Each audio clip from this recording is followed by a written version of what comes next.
कार्तिक मास बड़ पवित्र और पुण्यर मास। यही सबु कार्य करिबा द्वारा होइथाए सर्वनाश। बंधुगण, हिंदू शास्त्र अनुसायी कार्तिक मास सबुठारु पवित्र मास होइथाए। एही मासरे सबु पुण्य काम होइथाए और शास्त्र अनुसायी एही मासरे सबु देवी देवता स्वर्ग छाड़ी मर्त्यलोकरे भ्रमण पाई आसीथांती। शास्त्र रे उल्लेख होइछि जे एही मासरे अँला गछरे राधाकृष्ण विराजित होइथांती। तेबे कार्तिक मासरे जेउ व्यक्ति अँला गछर पूजा करिथाए तांकु राधाकृष्णंकर अपार कृपा मिलिथाए। तेबे एही मास बहुत पवित्र होइथाए। सेथिपाई शास्त्र अनुसारे मनुष्य मानंक पई किछि नीति नियम उल्लेख रहिछि, जाहाको मनुष्य एही पवित्र कार्तिक मासरे पालन करिबा द्वारा पुण्य प्राप्ति होइथाए। एवं एमिति केतेक कार्य रहिछि जाहाकु जणातरे हेउ बा अजणातरे हेउ करिबा द्वारा मनुष्य केवल पापी होई न थाए, एहा छड़ा दुख कष्ट और रोग सह स्वास्थ्य हानि भोगिबाको पड़िथाए। तेबे आसंतु जानिबा केउ कार्य सबु एही पवित्र कार्तिक मासरे करिबा अनुचित। नंबर 1, एही मासरे तुलसी गछ लगाइबा बहुत शुभदायक होइथाए और प्रतिदिन दीप जलाइबा द्वारा। नंबर 1, एही मासरे तुलसी गछ लगाइबा बहुत शुभदायक होइथाए एवं प्रत्येक दिन दीप जलाइबा द्वारा शुभ फल मिलिथाए।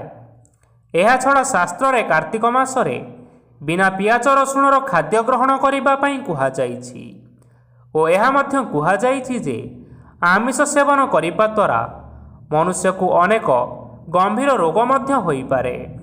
तेणु आपण माने एही मासरे केबे हेले आमिष सेवन करंतु नाही।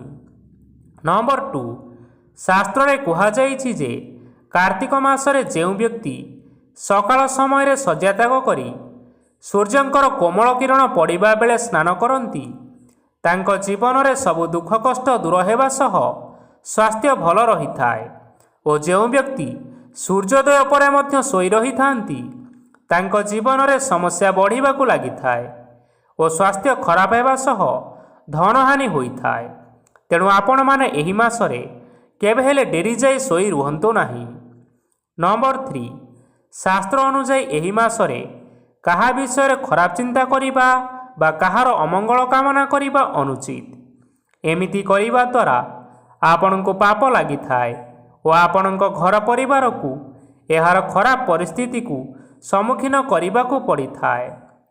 नंबर 4, शास्त्र अनुसायी एही मासरे कोनोसी भिकारी को खाली हाथरे फेराइबे नाही।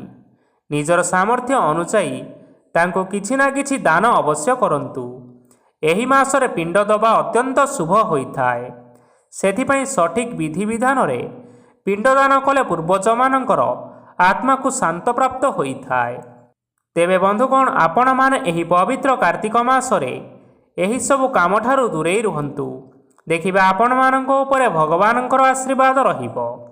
आशा करूछु आपणको एही भिडियोटी पसंद आसीथिबो। पसंद आसीथिले भिडियो को लाइक करंतु एवं आपणको प्रियजन मानंक सहित शेयर करि नियंतु। धन्यवाद।